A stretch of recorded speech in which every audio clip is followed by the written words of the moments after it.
Joseph Babalola was a tracted driver, and he was driving this truck, the roller. You will remember that Joseph Babalola was a tracted driver, and he was driving this truck, the roller rather, around Elisha, Akure, and all those places in Oyo State now. At that time it was a western region. But then the Lord spoke to him and told him that he should give his life to the preaching of the gospel. And he didn't know much about the preaching of the gospel at that time. Eventually, he said, okay, oh Lord, I will yield unto you. Now, it's a long story if you know the origin of the Christ Apostolic Church. But if you get to Efalayi today, you will know that the Christ Apostolic Church, has taken root there very much. If you go to our area, you'll see that the Apostolic Church has taken root. Christ Apostolic has taken root much there. In some parts of the western region, you know what happened there? When you go to Efalayi, for example, there was a particular forest that people never went. And the king there, the chief there, the kings in those days were powerful. I'm talking about between 1928 and 1932. The kings, the chiefs were very, very powerful. And eventually when he got there, he said he wanted to preach the gospel. Oh, they said, all right, if you want to preach the gospel, they said go to, the place they gave him was that a particular forest, a particular bush there. And there was a snake there in that forest, that if anybody went to that forest, they knew the person will not come back alive. And the people, when they gave him that place, that, well, if you want to preach, that's the forest for you. And people warned him, don't go there because there's a snake there. He said, no, there is nothing. And then he got his people. The revival that broke out at Elisha, before that time. And because of the things that had happened, he had trained some people. The Faith Tabernacle, who are in Lagos here at that time many years ago, they invited him. They heard his testimonies. Some of them followed him to Ibadan and followed him to Elisha. Because of that process, some of the people had been trained and brought up under him. He got these people and they went to the forest and they cleared all that place. When those people came back, the villagers were surprised. Not only that, when Babalola himself went there, after taking authority over all the evil spirits and all the evil powers there, the people didn't know when they began to rush out. And they began to rush out to hear the gospel. It was the feet of the people that trod upon that big snake. They didn't know when they trod upon that snake, very long and very big and very mighty. And then when they discovered that the snake had died, that they just trod upon the snake and nothing happened to anybody, the king, that is Efalayi king at that time, in the Yoruba language, at that time they called him Agbogun Sile Bomi Yemora.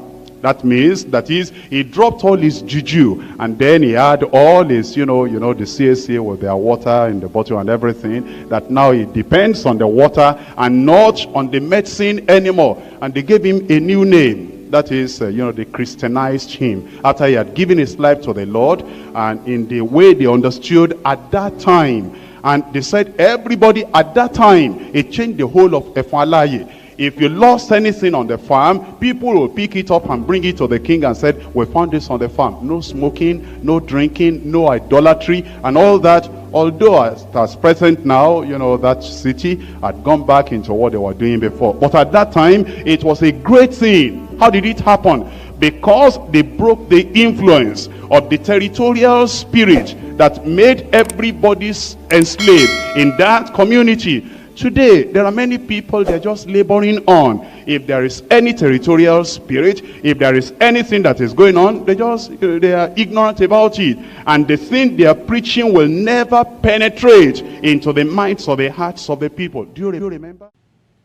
Welcome back to the Moment of Truth and Enlightening class. You heard Kumuyi.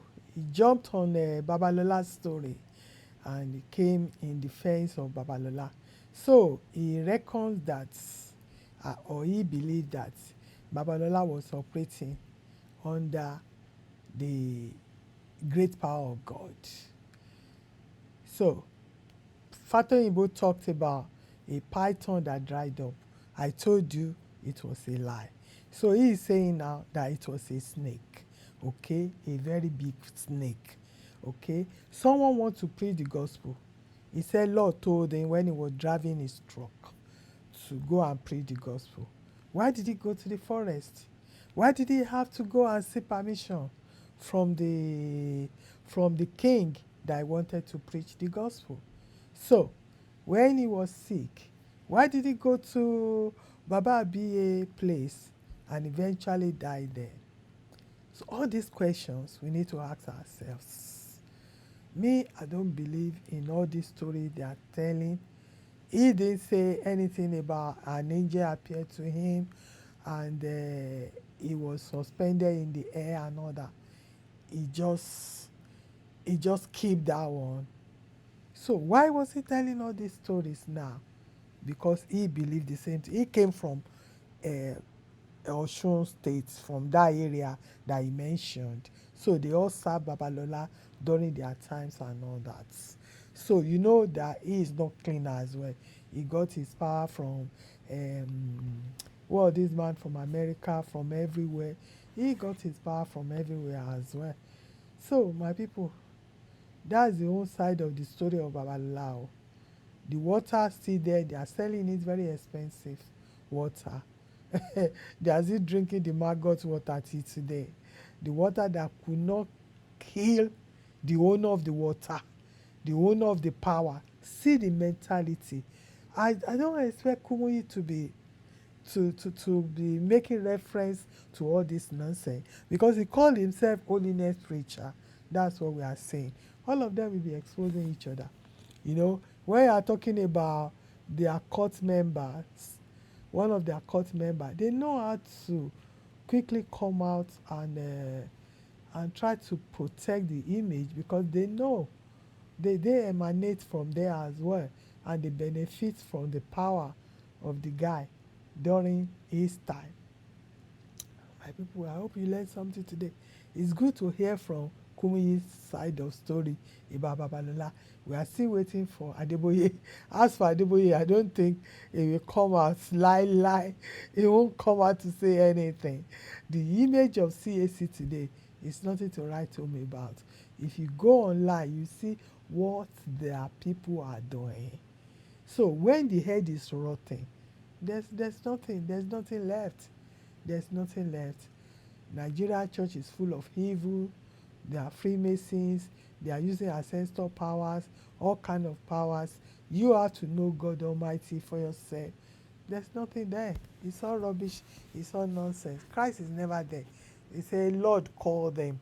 Lord called you. You went into the bush. You went to the king. Hear the story yourself, my people, because I'm a good listener now, and I'll see you on my next video. Bye for now.